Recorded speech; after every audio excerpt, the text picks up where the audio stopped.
सबसे ज्यादा प्रिय मुझे मानव मनुष्य। हमारा भी प्रिय कौन होना चाहिए? भगवान हमसे प्रेम करते हैं, और यदि हम भगवान से प्रेम नहीं करेंगे तो जानते हो क्या होगा? कोई आपसे प्रेम करने के लिए हाथ बढ़ाए और आप प्रेम से ना करें और अंत में जाकर उसके सामने खड़े होने की स्थिति में होंगे तो आप तो गेट रास्ता ही बंद हो जाएगा। इसलिए मेरे प्यारे श्रोताओं, भगवान से हमारा प्रेम निरंतर हो, इन कथाओं का यही उद्देश्य है। और कथा जीवन में व्यथा मुक्त और भगवान से जुड़ने का कार्य करती है। देवताओं का ब्रह्मा जी के पास जाना, ब्रह्मा जी से प्रार्थना करना, ब्रह्मा जी देवताओं से भगवान विष्णु के पास पहुंचना, भगवान विष्णु के पास सब देवता पहुंचे, क्योंकि दैत्य दानवों का युद्ध आदिकाल से चलता आ रहा है। आप सब जानते हैं प्यारे श्रोताओं। आज सब देवता भगवान से प्रार्थना ये करने गए हैं, महाराज कैसे ही हमें दैत्यों से मुक्ति दिलाइए। भगवान बोले क्योंकि देवता रोज कम हो रहे हैं। दैत्य और देवता दोनों में अंतर क्या है जानते हैं? पिता एक है, माता अलग अलग है। दिति और अदिति, अदिति देवताओं की मां है और दिति दैत्यों की मां है। एक ने पयोव्रत किया जो सिद्ध हो गया, एक ने पुंसवन किया जो खंडित हो गया। माताएं भाई विषय ध्यान दें कि दैत्य पैदा कैसे हो गए। माता दिति ने व्रत रखा पुंसवन, और संध्या काल में कश्यप मुनि जा रहे थे संध्या करने। उन्होंने उनके सामने खड़ी हो गई और कहा स्वामी हमारी इच्छा पूर्ति कर दीजिए। स्वामी बोले देवी ये समय अनुकूल नहीं है।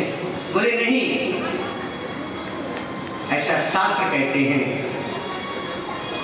शक्ति की इच्छा का अनादर नहीं करना चाहिए। उसी संयोग से देवता पैदा हो, दैत्य पैदा हो गया। और दैत्य और देवताओं में कभी भी बनती नहीं है। कई लोग कहते हैं देवता और दैत्य काले गोरे से पहचान नहीं, तो बाद में हुई। ये काले गोरे कैसे बन गए ये भी कथा अभी आपको सुनेंगे।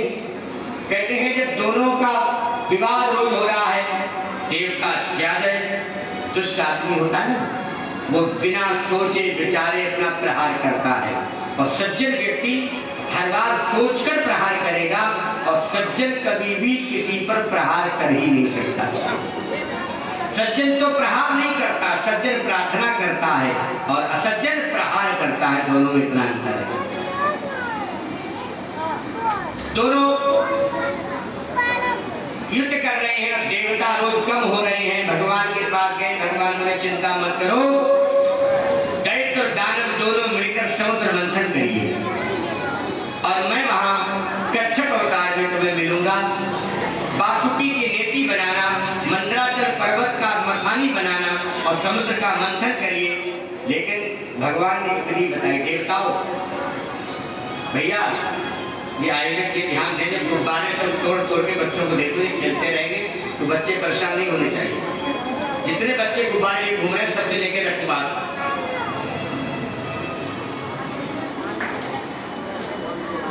क्योंकि बच्चों पर कंट्रोल करिए। जिसके बच्चे हमें बैठा लो और इनसे गुब्बारे लेकर, ये गुब्बारे बच्चों के लिए नहीं है, ये भगवान की शोभा के लिए लगे हैं। और बच्चों के लिए गुब्बारे देने हैं तो गेट पे खड़ा कर दो गुब्बारे वाला और इनको वहीं खेले जाए।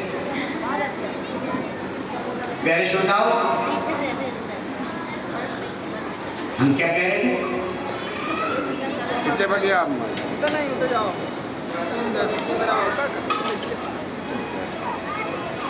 बांके बिहारी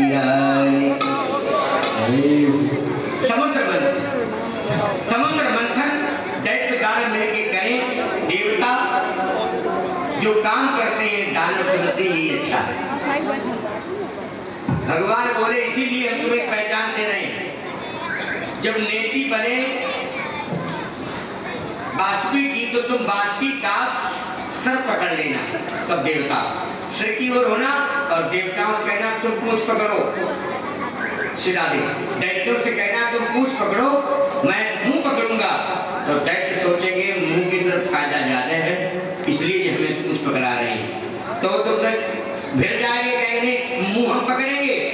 छोड़ देना। और यहाँ से भगवान बोले कम से कम दैत्य देवता की पहचान तो हो जाए, दोनों एक से होते हैं, मैं किसे बचाऊं। समुद्र मंथन शुरू हुआ। जब समुद्र मंथन प्रारंभ हुआ, प्यारे श्रोताओं, भगवान स्वयं वहां पहुंच गए।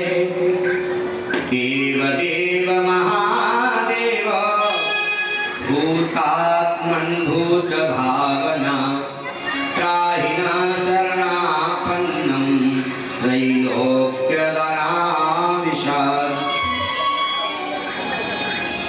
वहां 14 रत्न निकले, लेकिन इससे पहले घटना ये हुई, जैसे ही बाष्पी का मंथन में ताकत लगाई खींचने की, बाष्पी नाग के मुख से विश्व पवन होने लगा और फुंकार मार रहा था, सारे दैत्य काले हो गए। और याद रखना भैया, भगवान ने पहचान दे दी, सारे दैत्य काले हो गए। भगवान कच्छप अवतार में आकर देवताओं की सहायता कर रहे हैं। इधर भगवान ने 14 रत्न निकले, श्री अम्बा वारुणी अमीय शंख गजराज धन्वंतरि धनुधेन सुर विजयी अनुबाज। 14 रत्न निकले, जिसमें 2 रत्नों पर समस्या आई। पहले तो सबसे पहले श्री माने लक्ष्मी निकली। अब महाराज जैसे लक्ष्मी निकली तो सबने आंख फाड़ फाड़ कर देखा, ये तो बहुत सुंदर कन्या है। अब कन्या है तो भाई कन्या किसी की ना होगी। देवता कहें हमें मिले, दैत्य कहें हमें मिले, ब्रह्मा जी कहें हमें मिले, शंकर जी कहें हमें मिले। शंकर जी अपने विवाह में देखो कैसे कर रहे थे। और जैसे ही माता लक्ष्मी प्रकट भई, ब्रह्मा जी बोले यहाँ किसी काम लेना पड़ेगा। बोले नहीं, ऐसे कन्या को कोई नहीं लेगा। ये कन्या जिसे स्वयं वरण करेगी वही इसका अधिकारी होगा। यहाँ से हमारे यहाँ स्वयंवर प्रथा चली। प्यारे श्रोताओं, लक्ष्मी जी के हाथ में माला दी गई और भगवान शंकर इतने सुंदर। अच्छा ये बताओ, सभी देवताओं में सबसे सुंदर देवता कौन है मालूम? कौन है? कृष्ण है, विष्णु है, राम है, शिव है। 3 देवता बताओ, ब्रह्मा विष्णु शिव, इनमें सबसे सुंदर कौन देवता है?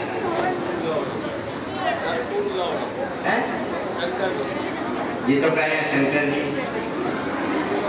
माता यहाँ बताओ कौन है सबसे सुंदर?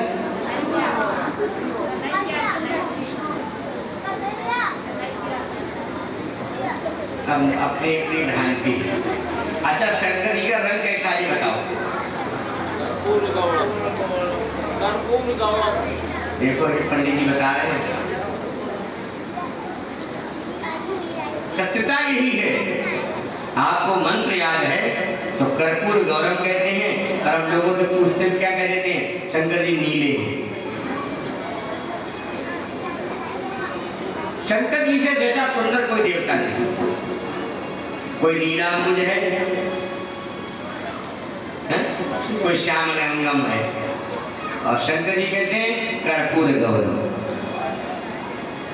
शंकर जी जब सच के आए तो विष्णु जी का भी मन जुड़ गया कि इनके सामने हमारी क्या औकात है।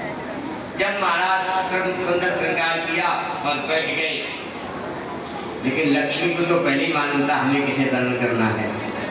माता लक्ष्मी ने जयमाल भगवान हरि के गले में डाल दी। बोले हरि भगवान की, लक्ष्मी माता की। अब बंटवारा हुआ, विष निकला। तो बोले विष कौन पिए? महाराज जिसके मारे तो बड़ी दुनिया में हलचल मच गई। तो बोले देव देव महादेव। कौन ये विष पी सकता है? जो सबसे सुंदर है। विष को बचाने के लिए भाव भी सुंदर होना चाहिए। और जानते हो भगवान शिव के हृदय पलट पर भगवान राघवेंद्र निरंतर क्रीड़ाएं करते हैं और निरंतर रमण करते हैं उनके हृदय में। एक पल भी ऐसा नहीं होता है कि भगवान श्री राम का स्मरण शिव को ना होता। कहते हैं बोले विष कौन पी सकता है? विष पीने के लिए एक ही है, भोलेनाथ, और ये दुनिया के विष पीते हैं। आप जानते हैं भगवान क्या खाते हैं? कल गा रहे थे भांग पियोगे या दम लगाओगे। जानते हो भांग किसे कहते हैं? ये तुम्हारी भांग नहीं। शंकर जी का बहाना लेकर कितने पंथों में भांग खाई जाती है, दम लगाई जाती है शंकर जी के नाम पर। कोई मंत्र नहीं है ऐसा। कौन सा भांग पीते हैं भगवान? भगवान भांग पीते हैं। कौन सी भांग पीते हैं? बोले भुवन भय भंगा विषधिया। कौन सी भांग पीते हैं? जो पूरे संसार में भंग करे, भंग डाले, विघ्न डाले, उस विघ्न को भगवान पार करते हैं। हलाहल विष निकला, सारा संसार जलकर भस्म हो जाता। इसलिए भगवान भूतनाथ का ध्यान किया और भगवान शिव ने विष को लिया और पान कर लिया। क्यों पान किया? मेरे संसार के सारे भक्त नष्ट ना हो। और पान किया तो जानते हो, गले में ही रोक लिया। गले में क्यों रोका? देखो आप लोग पता नहीं क्या क्या खाते हो। क्या खाते हो? सुबह सुबह अपने पेट को कचरादार बना दिया। सबसे पहले क्या खाया? ब्रेड। क्यों बताओ? ब्रेड जानते हो क्या है? बंद। हमने तो बंद का नाम रखा गया, नामकरण करने वाले को बहुत ध्यान था। जो बंद खाएगा उसकी सारी अच्छाइयाँ बंद और बुराइयाँ शुरू। क्यों? बंद खाने वाले का पेट बंद, भूख बंद, ब्लड बनना बंद। क्यों? याद रखना बंद, सब बंद ही हो जाता है। जीवन में याद रखना, खान पान पर बहुत ध्यान। जो भी आप अंदर ले जा रहे हैं उसी से आपकी बुद्धि का, आपके शरीर का निर्माण और संचार हो रहा है। तो अन्न दूषित नहीं होना चाहिए। भगवान शिव ने वो विष पिया जो कंठ में रोक लिया, और आप जितना पीते हैं, जितना खाते हैं, सब कचरेदान ले जाते हैं। और याद रखना, कूड़ेदान को अगर ले जाते हैं तो सफाई करने की विधि जानो। सफाई होती नहीं है, एक दिन जंग लग जाती है, और जंग लगने पर कहीं लीवर फेंक दे, कहीं किडनी, कहीं कुछ भी हो सकता है। इसीलिए मैं आप लोगों से एक ही बात कहना चाहता हूं, भगवान के प्रसाद से विषादों को मुक्त करिए। जीवन में विषादों की आदत न डालिए। और जो जीवन में विषाद पदार्थ ग्रहण करते हैं तो भगवान से सीखें। विष इसलिए नीचे नहीं ले गए, मेरे प्रभु राघव हृदय में निवास करते हैं। मेरे प्रभु के पास विष जाएगा कैसा लगेगा, इसलिए कंठ में रोका, एक नया नाम मिल गया। बोले नीलकंठ भगवान की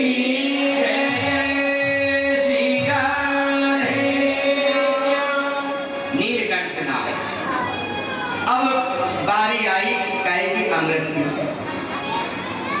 हुआ क्या? एक राक्षस ने अमृत उठाया, लेके भागने शुरू कर दिया। सागर में मंथन हुआ, भागता भागता प्रयाग में पहुंचा, इलाहाबाद। यहाँ सांस लिया के कलश जहां जहां छलका 4 स्थानों पे रखा गया। प्रयाग में, हरिद्वार में, नासिक और उज्जैन, जहां जहां कुंभ पड़ता। इसी कथा का माध्यम है श्रोताओं। देवता परेशान हो गए, 40 मिनट पानी में मिल गई। भगवान बोले हम चाहते हैं देवताओं को अमृत पिला देंगे तो ये मरने मारने की समस्या खत्म हो जाएगी, पर तुम्हें कोई मार नहीं पाएगा। लेकिन अब तो अमृत ही ले गया। तो जानते हैं भगवान के शरण में देवता गए। भगवान बोले चिंता मत करो, तुम सब प्रतीक्षा करो हमारी। और यहाँ पर भगवान ने क्या किया, एक मोहिनी रूप बनाया।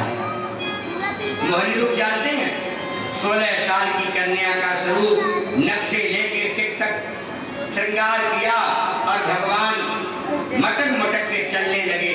दैत्य लोग आपस में झगड़ रहे थे कि पहले अमृत कौन पिए, क्योंकि दैत्य कौन है, इसे किसी पर भरोसा नहीं, दैत्य अपने पर भी भरोसा नहीं करते हैं। और इसलिए आप देखिए दानव वृत्ति में तो हम कहीं जीवन यापन कर रहे हैं, हमें किसी पर भरोसा ही नहीं है। और इतना नहीं, दैत्यों को तो स्वयं पर भी भरोसा नहीं होता है। प्यारे श्रोताओ, दैत्यों में आत्मबल बहुत होता है। झगड़ा हो रहा था, अमृत कौन पहले पिए, भगवान जा रहे थे खेलते हुए और भगवान तिरछी नजर से दैत्यों की ओर देख रहे थे। जैसे कि दैत्यों ने देखा, अरे देवी बंदन चरणों गिर पड़े, देवी हमारा एक काम कर दो। बोले क्या, हम क्या करते तुम्हारा? नहीं, हम बहुत बिजी हैं, हमें बहुत दूर जाना है, हम ऐसे काम क्या करेंगे तुम्हारा? बोले हमारा झगड़ा खत्म हो जाएगा अगर आप थोड़ी कृपा कर दें। बोले क्या झगड़ा है? बोले हम अमृत बांटना चाहते हैं, आप उसमें सबको बट नहीं पा रहे, आप इसका थोड़ा बंटवारा कर दीजिए। भगवान बोले देखो, अगर कहाँ है अमृत? देवता ने कलश दिखाया, बोले अमृत को कब्जे में लिया। बोले मैं बांटूंगा इसे, लेकिन यहाँ नहीं, मेरे साथ चलना पड़ेगा। बोले चलो। अब भगवान मोहिनी डाल दी सब पर, कुछ देख ही नहीं रहा है भगवान के अलावा। मोहिनी रूप को देखकर सारे देवता आसक्त हो गए और भगवान बीच बीच में अपनी प्रकृति मटका देते हैं तो देवता और आसक्त हो जाते हैं और लेकर पहुंच गए जहाँ देवता प्रतीक्षा कर रहे थे। एक लाइन दैत्यों की लगवाई, एक लाइन देवताओं की लगवाई। उसमें से मधु निकला, मदिरा जिसे आप लोग कहते हैं। भगवान ने तुरंत कलश बदल दिए, देवताओं की तरफ अमृत कलश कर दिया और दैत्यों की तरफ मधु कलश कर दिया और दोनों को पिला रहे हैं। देवताओं कह रहे हैं तुम अमृत छक लो और दैत्यों कह रहे हैं देखो मेरी ओर देखो, मेरे नैनों की भगवान नैन चला देते हैं, घटनी चला देते हैं, मुस्कुरा देते हैं। और दैत्य तो आसक्त हो गए भगवान के रूप पर और देवता इधर सारा अमृत पान कर गए। लेकिन ये बात राहु को पता लग गया कुछ गड़बड़ है और राहु उठा, सूर्य चंद्रमा के बीच में बैठ गया। सूर्य चंद्रमा दोनों बोल पड़े, प्रभु अरे राक्षस ने अमृत पी लिया।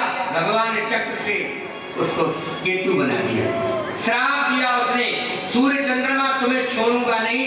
जो आजकल ग्रहण पड़ता है ना, ये राहु और केतु विषित करते हैं। ऐसी परिस्थिति में हमें भगवान से प्रार्थना करनी चाहिए कि इनको परमात्मा बल प्रदान करे। और वो बहुत अनिष्ट समय होता है जब ग्रहण पड़ता है।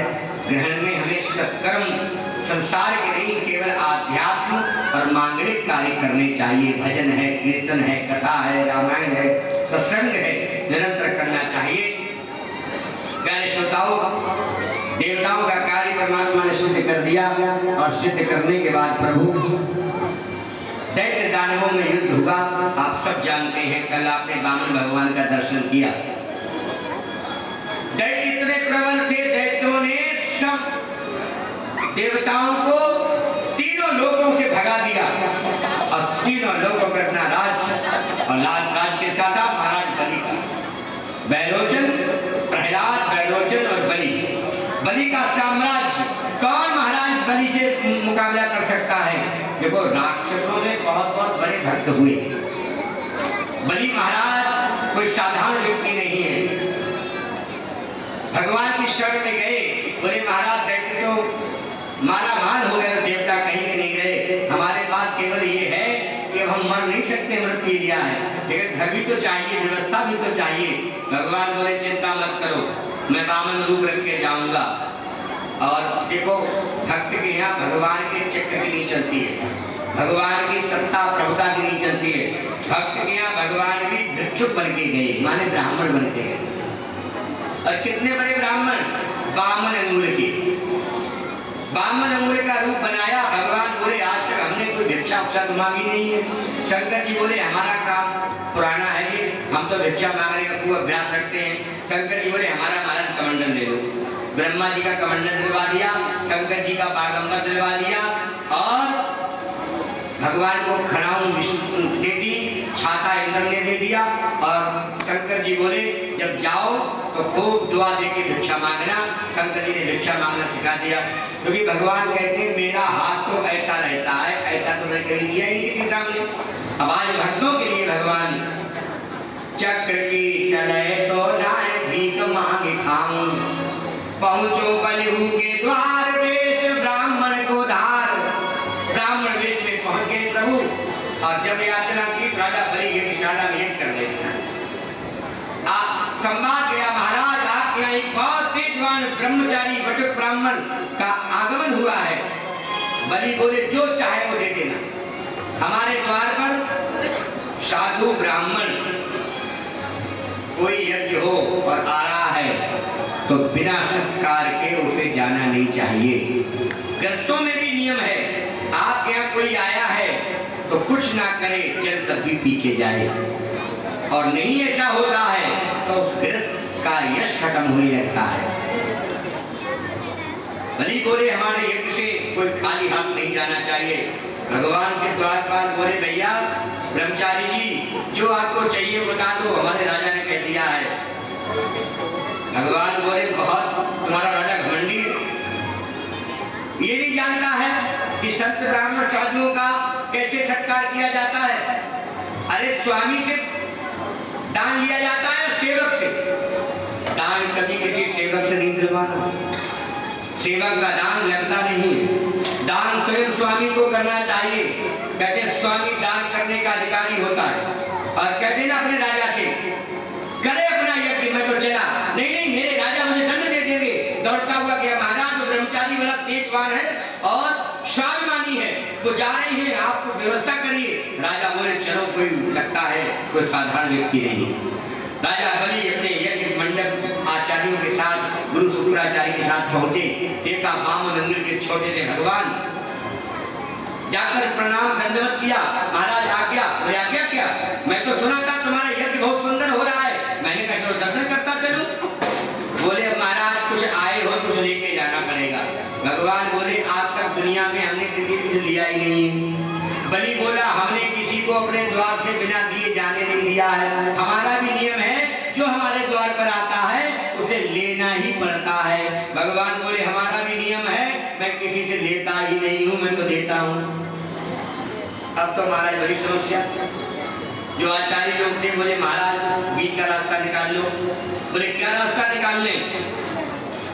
हुआ विनोद हुआ, लेकिन अंत तो बात बनी गाय पर। भगवान बोले चलो हमको भी दोष ना लगेगा लेने का, और तुम्हें भी दोष नहीं लगेगा कुछ नहीं दिया। बोले क्या?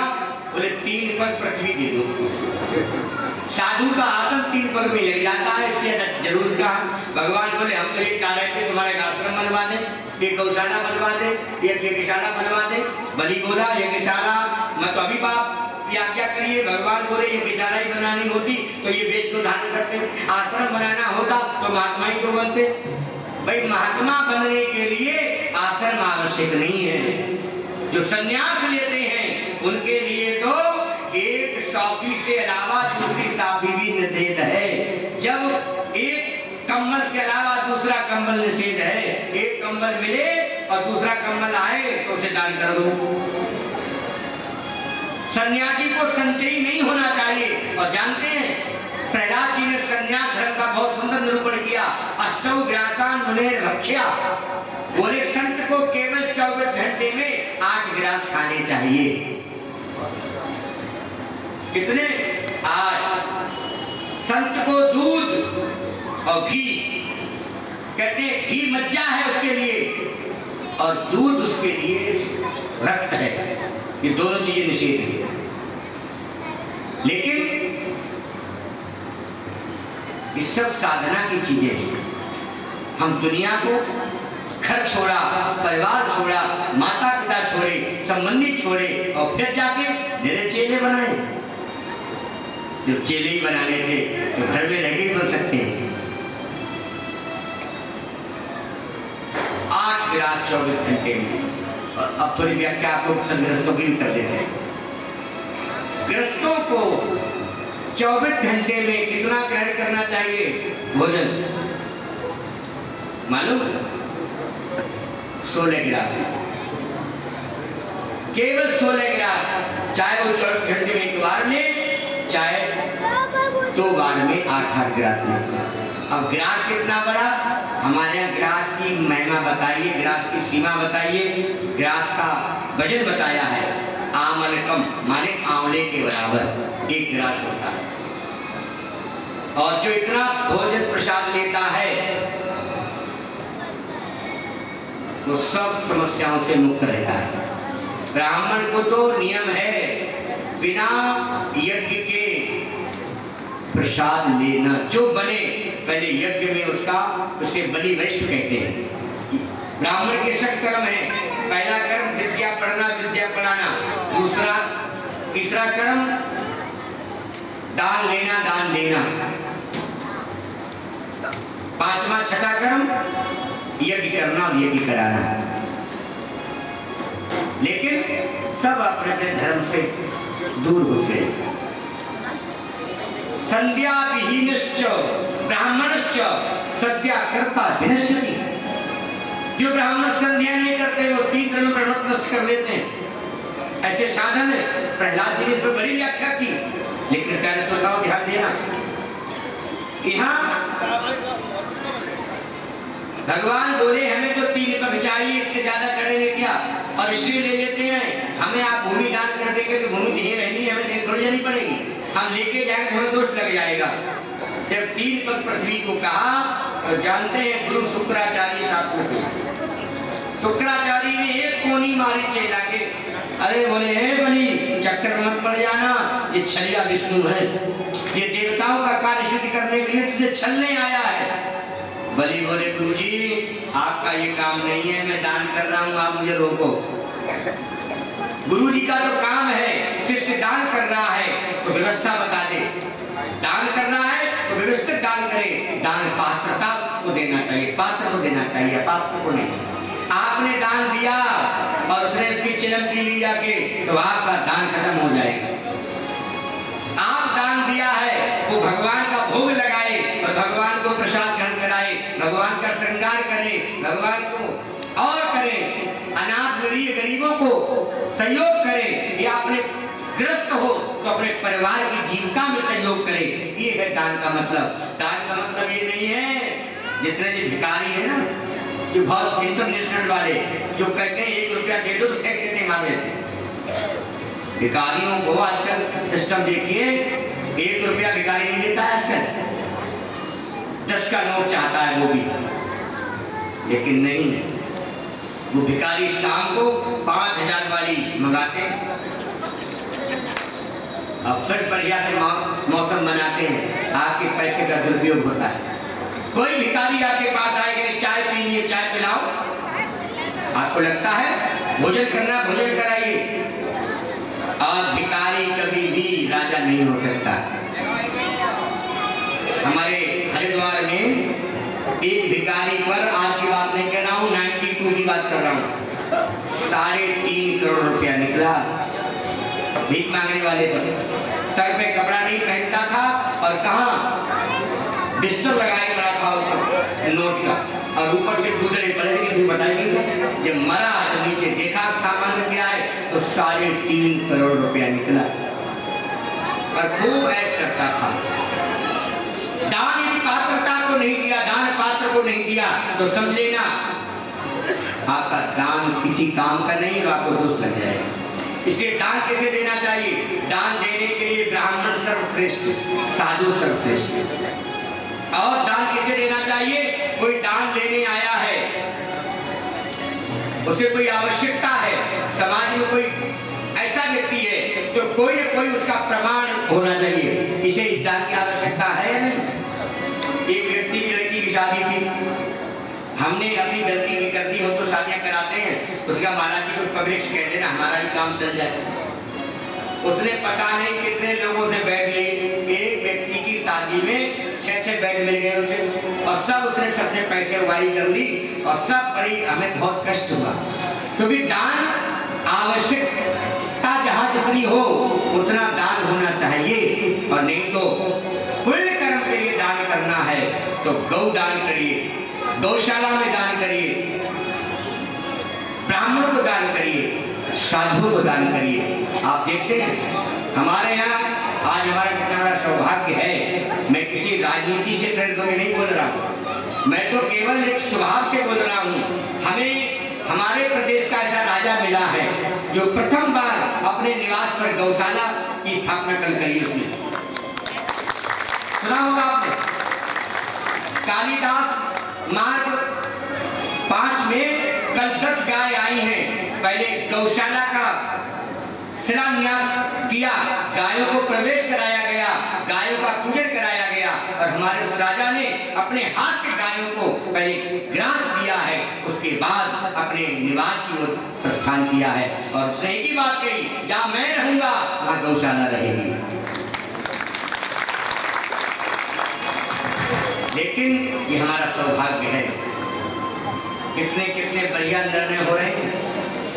बात इसलिए नहीं कर रहा हूँ, बात इसलिए कह रहा हूँ, एक महापुरुष की वाणी थी और ये तो रूप में महात्मा है और वो स्वरूप में महात्मा है। दोनों भारत माँ के लाडले हैं, दोनों को भारत माँ का आंचल पवित्र करना है और उसमें हम सबको सहयोग करना है। और आप ये याद रखना, हर बरात में लिखा होता है 10 बजे के बाद डीजे बंद।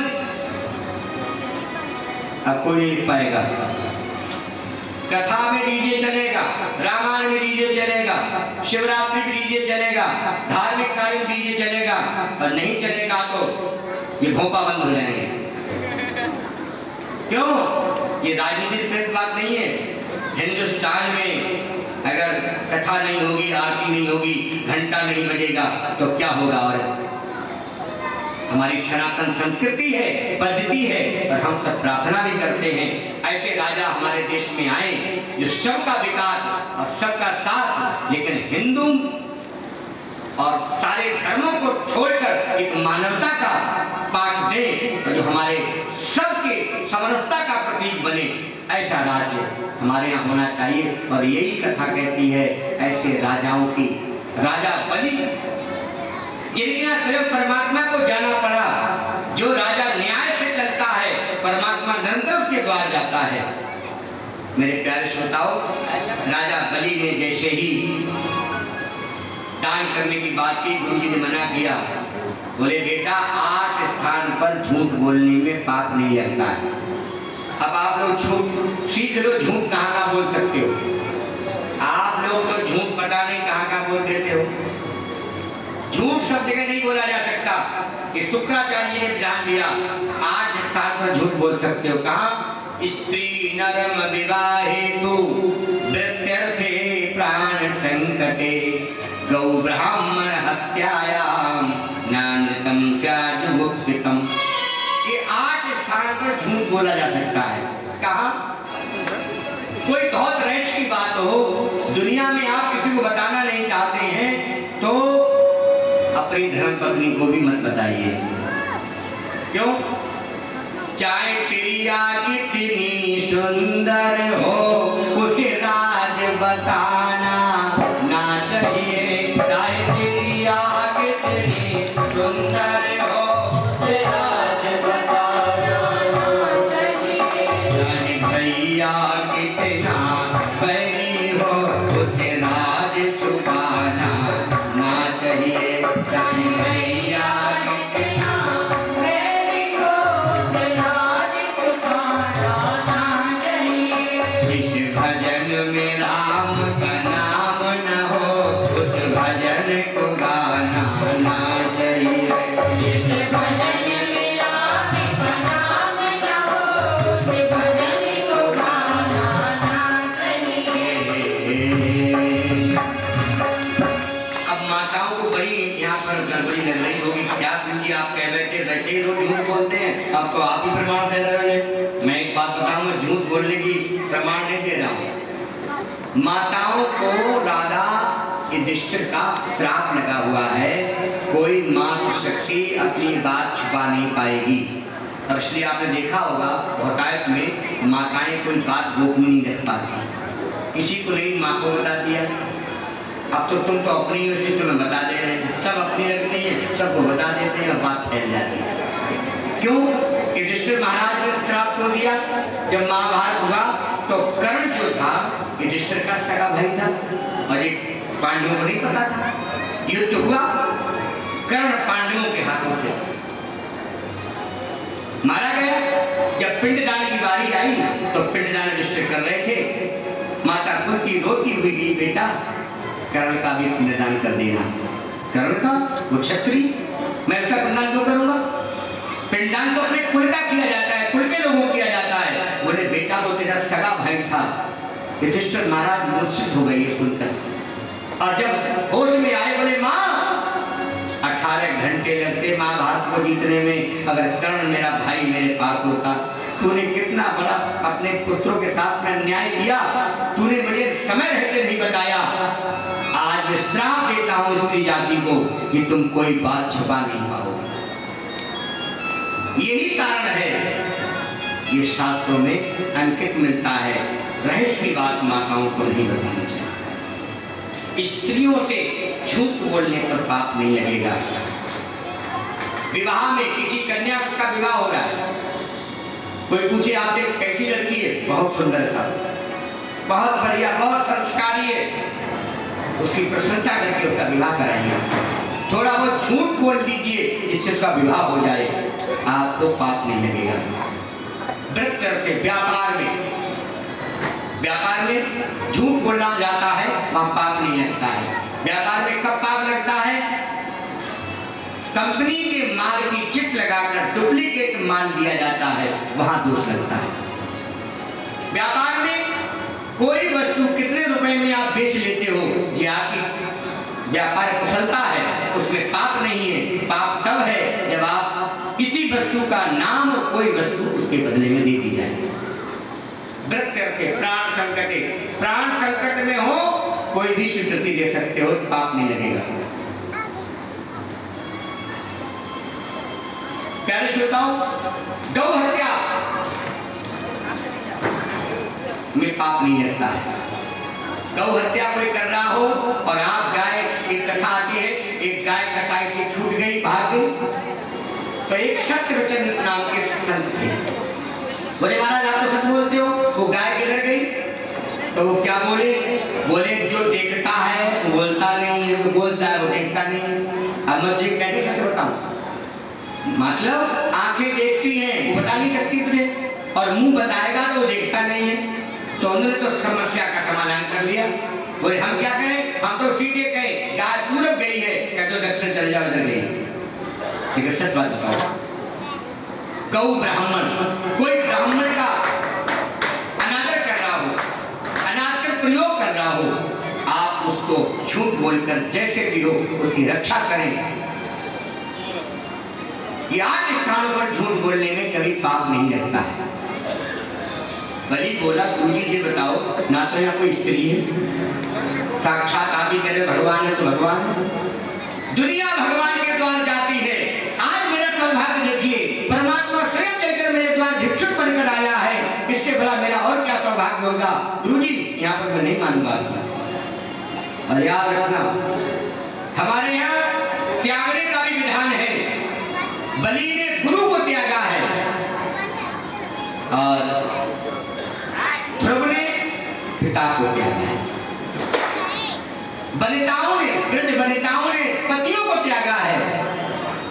अगर कोई हमारे विपरीत, हमारी संस्कृति, हमारे संविधान के विपरीत, हमारे सनातन पद्धति के विपरीत, हमारे आदर्श विचारों के विपरीत, हमारे धर्म के विपरीत कोई हमें शिक्षा देता है तो हमें उसकी आज्ञा की अवहेलना कर देनी चाहिए, चाहे वो माता हो, पिता हो, गुरु हो, कोई भी। प्यारे श्रोताओं, भगवान से बोले प्रभु आप जहां चाहो पृथ्वी नाप लो। भगवान बोले नाप ले, कोई हम मंगता है? यहाँ कोई साधारण भिखारी है, ऐसे थोड़े ही नाप लेंगे। भगवान देखो, ध्यान देना यहाँ पर, भगवान कहते हैं भैया यदि आप देना ही चाहते हो तो दान करो। दान कैसे किया जाता है? जानते दान कैसे किया जाता है? पंडित जी कहते हैं दक्षिणा का संकल्प कराओ, सुना होगा। ये संकल्प क्या है? बोले यही दान की परंपरा है। आप कोई भी दान करें संकल्प जरूर कराएं। भगवान बोले संकल्प करिए, और संकल्प करने में क्या आवश्यकता होती है? संकल्प करने में पहले तो आवश्यकता होती है जल की, जल प्रमाण है, और उसके बाद आवश्यकता होती है अक्षत की। आपका दान अक्षय हो। जलाक्षत पुष्पम, पुष्प प्रकृति का प्रतीक है। आदाय संकल्पम कुर्यात्, जब संकल्प किया तो बोले अगर जल नहीं पड़ता है तो संकल्प को असिद्ध माना जाता है। तो शुक्राचार्य ने क्या किया? शुक्राचार्य पहले हमारे यज्ञों में टोटनीदार पात्र चलते थे। शुक्राचार्य को टोटनी में जाके माया जी तो थे बैठ गए और ये देख लगे बाहर क्या हो रहा है। भगवान बोले जल नहीं गिर रहा है। भगवान समझ गए। भगवान ने कुशा का आसन निकाल के उसका भाग और जैसे उसमें डाला तो शुक्राचार्य महाराज की आंख फूट गई। बोलिए भक्तवत्सल भगवान की जय श्री राधे। प्यारे श्रोताओ, जैसे ही आंख फूटी तो क्या हुआ? निकल के बाहर गिर पड़े भगवान के चरणों में, बोले प्रभु हमें क्षमा कर देना। भगवान बोले तुम तो शुक्राचार्य जैसे हो, साधारण व्यक्ति क्या स्थिति होगी? अच्छे काम के लिए किसी को रोका जाता है, उसके हिती भी फूट जाती है, बाहर को छोड़ दो, उसके ज्ञान चक्षु भी बंद हो जाते हैं। क्षमा याचना की, बोले प्रभु आज से ये काम नहीं करूंगा, और किसी को अच्छे काम करने के लिए रोकना नहीं चाहिए, उसको और बढ़ावा दे, उसका उत्साह वर्धन करे। भगवान ने संकल्प कर दिया, और भगवान जब संकल्प भगवान ने लिया तो बलि बोले प्रभु जहाँ चाहो वहाँ नाप लो। भगवान बोले बताओ कहाँ से शुरू करूँ? बोले मैं क्या बताऊँ, जहाँ आपको अच्छा लगे। मैं तो मैंने तुम्हें दे चुका हूँ। 3 पग पृथ्वी में भगवान ने जब नापना शुरू किया तो आप जानते हैं 2 पग में 3 लोग नाप लिए। इसी विराट रूप में भगवान का चरण ब्रह्मा जी ने धोया। ब्रह्मा जी के कमंडल में गंगा जी का प्राकट्य हो गया। बोली गंगा मैया की जय श्री राधे। जय श्रोताओ, बहुत सुंदर कथा है। भगवान तीसरा पद कहाँ रखे बलि? प्यारे श्रोताओ, बलि बोली जहाँ चाहो वहां रखो महाराज। बोले मैं तो 2 पग में तेरा सब कुछ नाप लिया, 3 लोग। और बोले महाराज मुझे भी नाप लो, तीसरा पग मेरे शीश पर रख दो। जैसे भगवान का चरण बलि के शीश पर आया, देवताओं ने पुष्प वर्षा कर दी। बोली बामन भगवान की।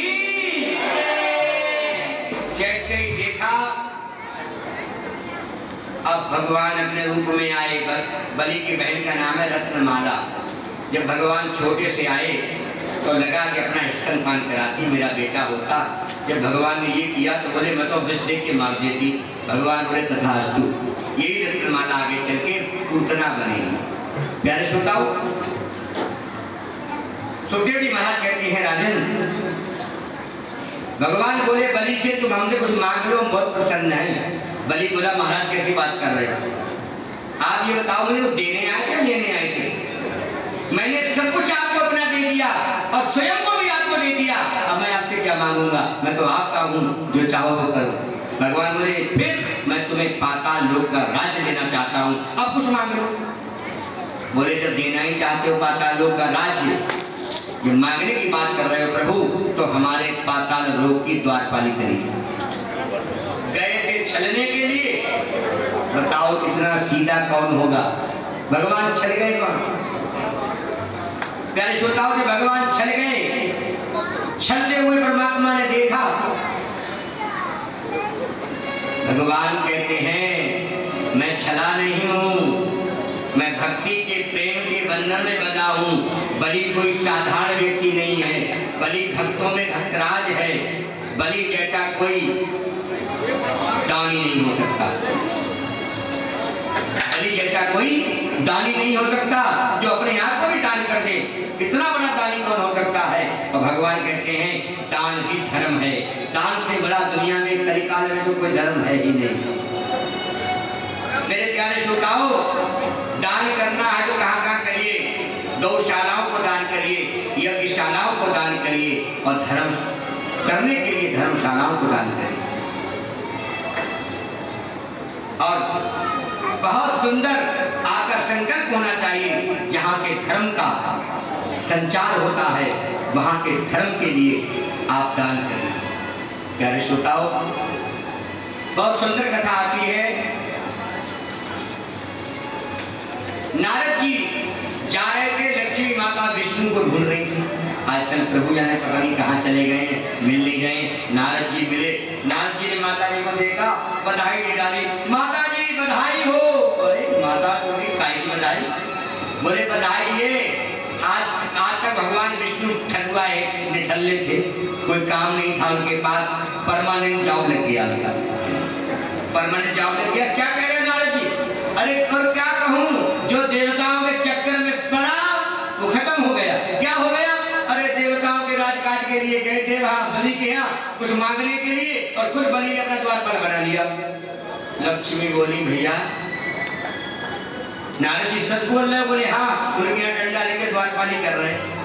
लक्ष्मी माता गई, पहले श्रोताओं ध्यान देना, जब लक्ष्मी माता वहां पहुंची तो देखे प्रभु द्वार पर खड़े हैं, सीटी बजा रहे।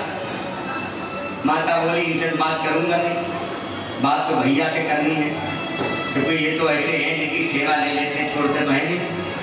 अब बलि के द्वार पर माता रोने लगी। माया महाठक हो जाए, ये तो माया है, महाराज जिसके पीछे पड़ जाए उसका भी काम तमाम कर दे।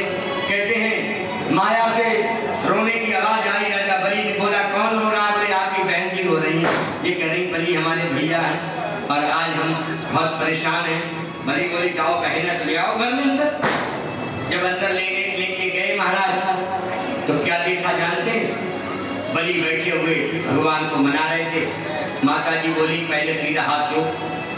श्रावण शुक्ल पूर्णिमा के दिन माता ने राजा बलि को हाथ आगे करा के रक्षाबंधन किया। और ये नवद्धो बलि राजा दानवेंद्रो महाबला येन त्वां प्रतिबदनामि रक्षे माचल माचल। भगवान के परम भागवत बलि महाराज बोले बहन बता कौन किसने तुझे संकट दिया? वो जानता नहीं है बलि के यश को। माता जी बोली भैया एक काम करो। क्या? वो समस्या तो आपके यहाँ से ही है, थोड़ा सा समाधान कर दीजिए। बोले क्या? बोले जो द्वारपाली कर रहे हैं ना आपकी, ये हमारे पति हैं। अरे बलि बोले अच्छा माता जी नमो नमः, अब तो भगवान से बलि का एक नया संबंध हो गया। ये बहन जी हो गई तो वो कौन हो गए? वो जीजा हो गए। और जीजा साले का रिश्ता तुम्हारा कलिकाल में तो बहुत ही फल फूल रहा है। क्यों? बांके बिहारी लाल की। बोले दिया बिगाड़े यारो और घर बिगाड़े, ऐसे कहो रोटी नहीं मिलेगी। हम भी तो बोल सकते थे, हमें शाम को प्लान करना है। माँ के बिहारी लाल की जय जय श्री राधे श्याम। बलि बोली बहन जी ले जाओ। माता जी तो स्वतंत्र हो गई, चलो छुड़वा लिया हमने आपको, कि देवताओं के चक्कर मत पड़ना। भगवान बोले लट हाथ में चली जाओ यहाँ से। क्यों? अहम भक्त पराधीना, मैंने तुम्हें वचन नहीं दिया है, मैंने अपने बलि को वचन दिया है। जब तक सृष्टि रहेगी मैं बलि का ये काम नहीं छोड़ूंगा। लक्ष्मी माता अपना समूह लेकर गई। नारद जी ने माता जी की आवाज रहस्य बताया। ब्रह्मा जी विष्णु 33 कोटि देवता आज बलि के द्वार पर आके पंचायत करने लगे। बोले महाराज काम नहीं चलेगा, ऐसे कैसे हो सकता है? तो बोले बलि बढ़िया मसनत लगाए, मंत्र जाप कर रहा है और आनंद ले रहा है। याद रखना ये परम सौभाग्य है, ये परम सौभाग्य है। मेरो प्यारो नंदलाल किशोरी राधे।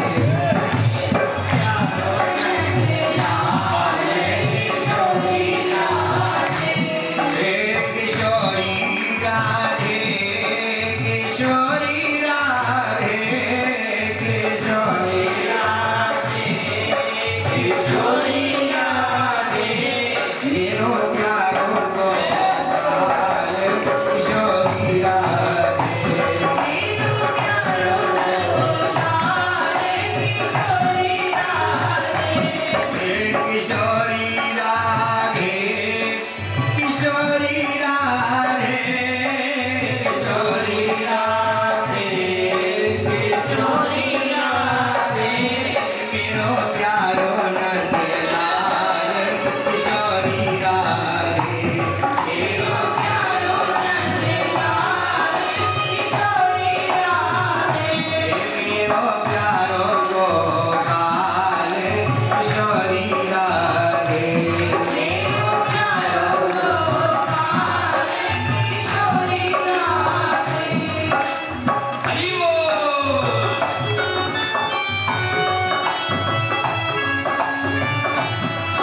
कोटि देवता ब्रह्मा विष्णु महेश पंचायत कर रहे हैं।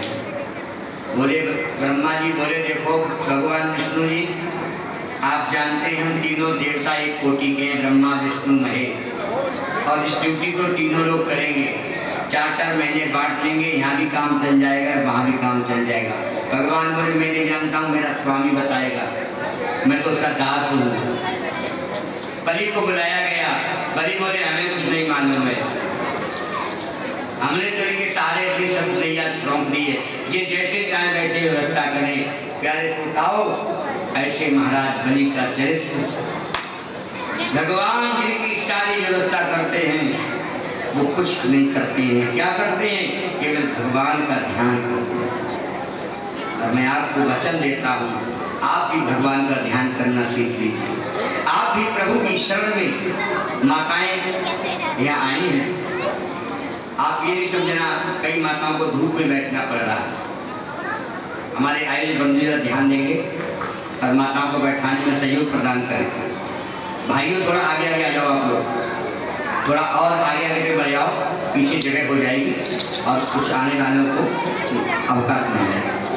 काफ़ी आगे आ जाइए, नहीं इससे बैरिकेड आगे नहीं आना, बैरिकेड को नहीं रहना पीछे, लेकिन बहुत जगह बना के बैठे, जगह थोड़ी कम करो, आगे बढ़े। प्यारे श्रोताओ,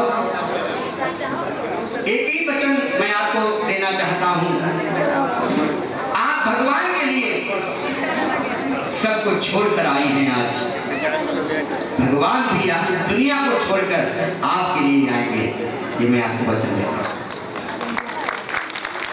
बस आपका केवल ध्यान परमात्मा के प्रति,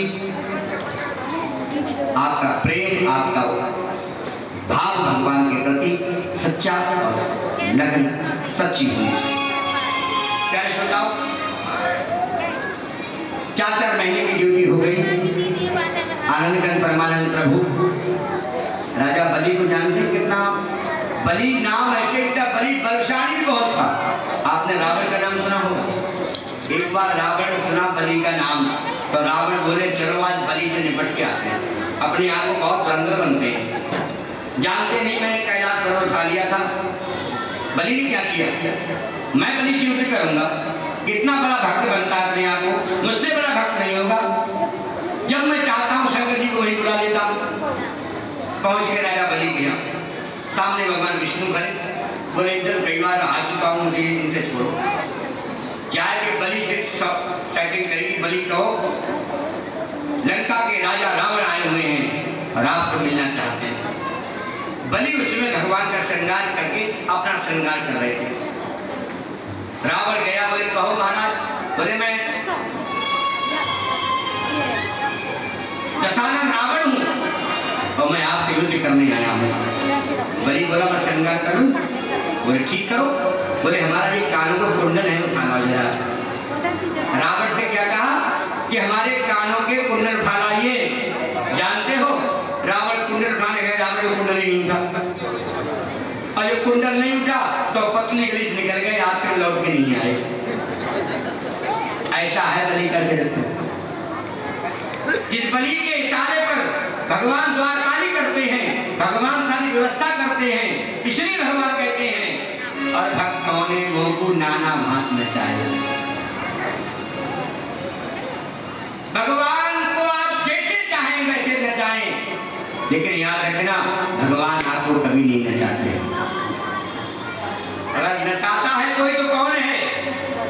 नाचे नर मरकट की नाई, सो मायावत मधु गुफाई।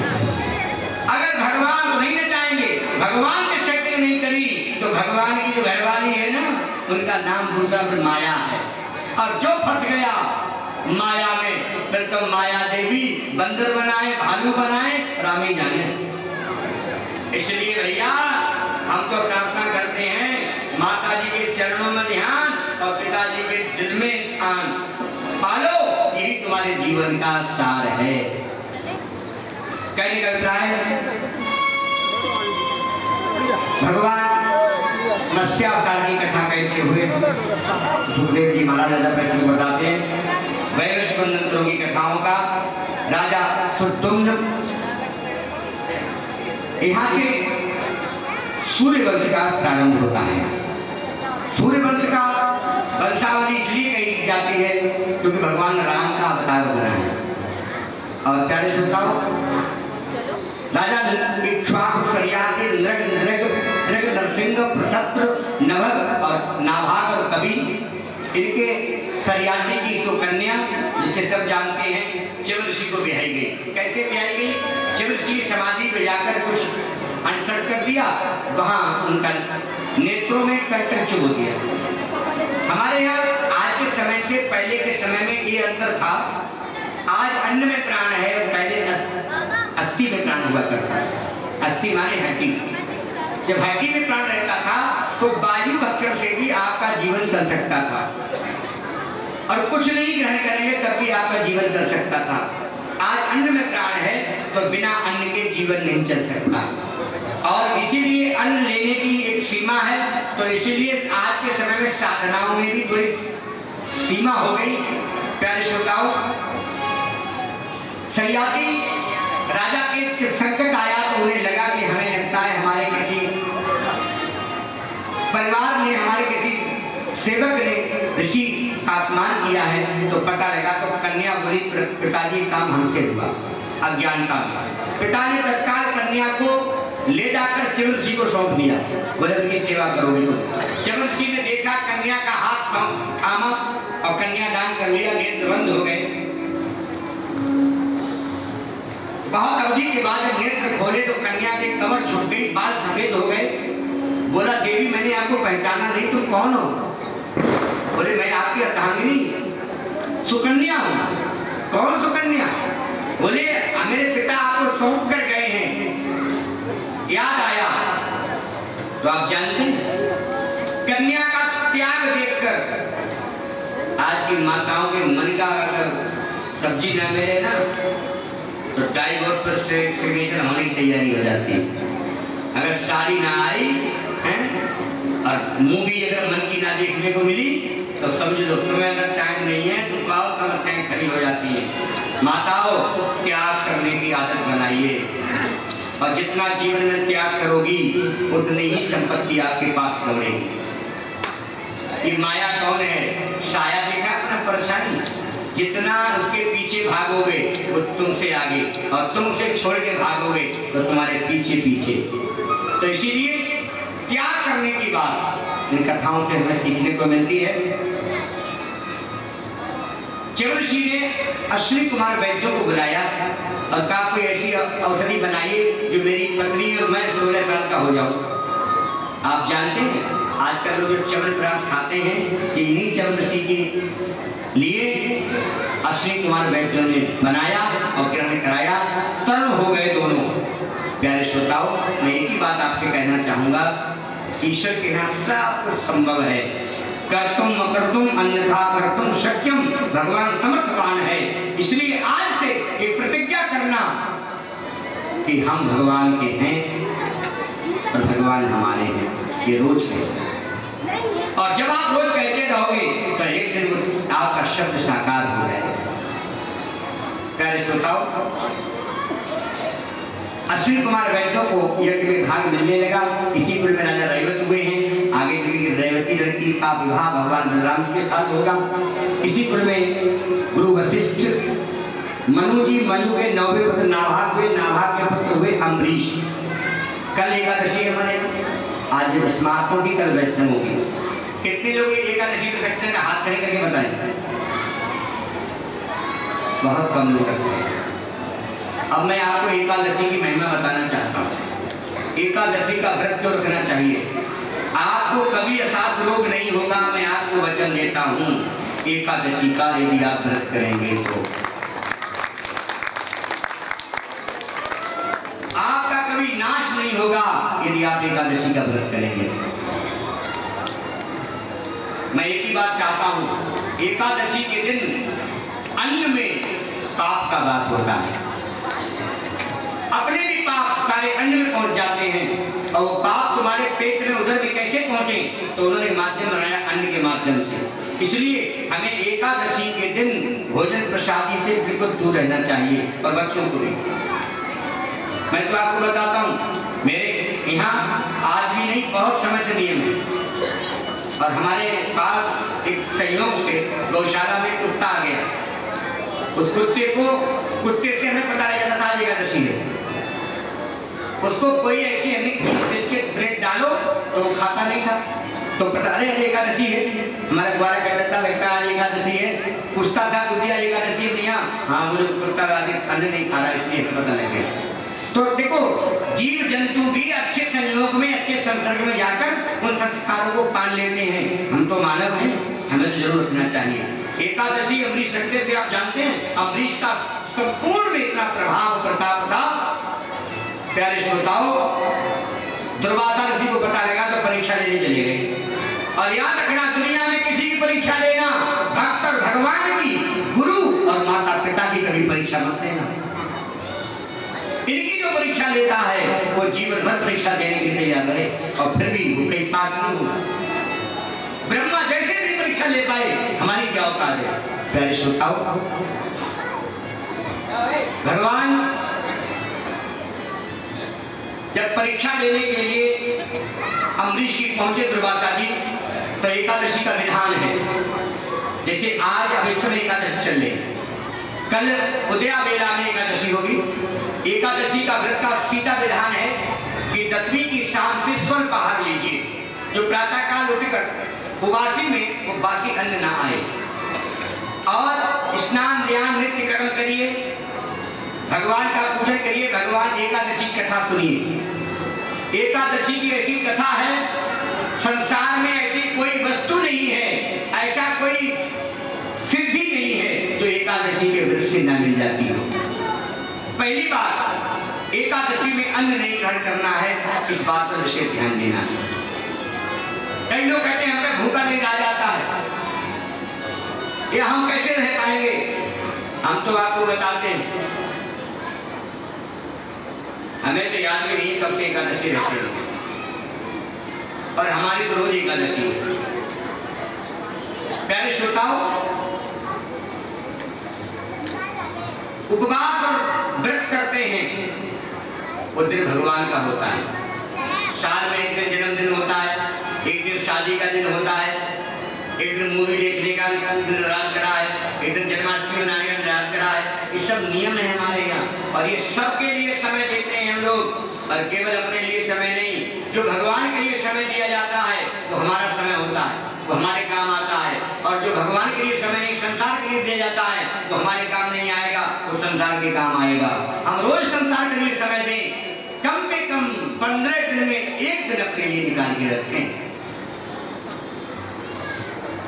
और व्रत करें, नियम करें, संयमता से रहें, और अन्न का परित्याग करें। कल एकादशी है और कल गिरिराज जी का पूजन है। आप लोग गिरिराज की परिक्रमा करने गए हैं?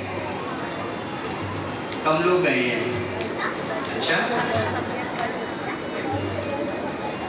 काफी लोग